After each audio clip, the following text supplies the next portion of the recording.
Despois de 11 xornadas sen coñecer o triunfo, o Céltiga reencontrouse ca vitoria. Derrotou o Rápido de Bouzas por 3-1 nun encontro que se decidiu no segundo tempo. O primeiro estivo bastante igualado tanto en xogo como en ocasións. Luis Alberto adiantou o cadro da Illa aos 10 minutos e no 44 Suárez marcaba o empate a un cun potente remate dende a frontal. Tras o paso polos vestiarios, o conxunto que dirixe Antonio Gómez reaccionou e volveu adiantarse no marcador con este tanto de Manuel no minuto 51.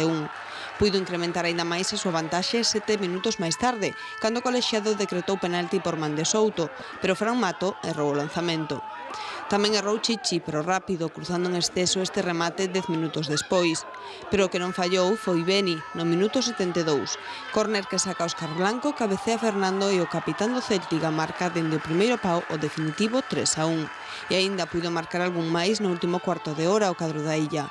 Despois de 3 meses en gañar, os arousáns non querían deixar escapar este triunfo, sendo ademais ante un rival directo.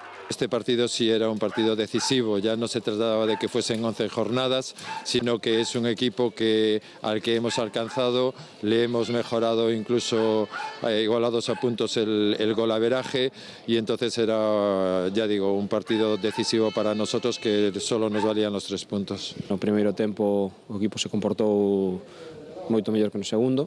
O resultado en contra penso que non era xusto, o empate no descanso vinos moi ben, pero tal vez eu me equivoquei no plantexamento do segundo tempo e no que lle pedín aos xogadores.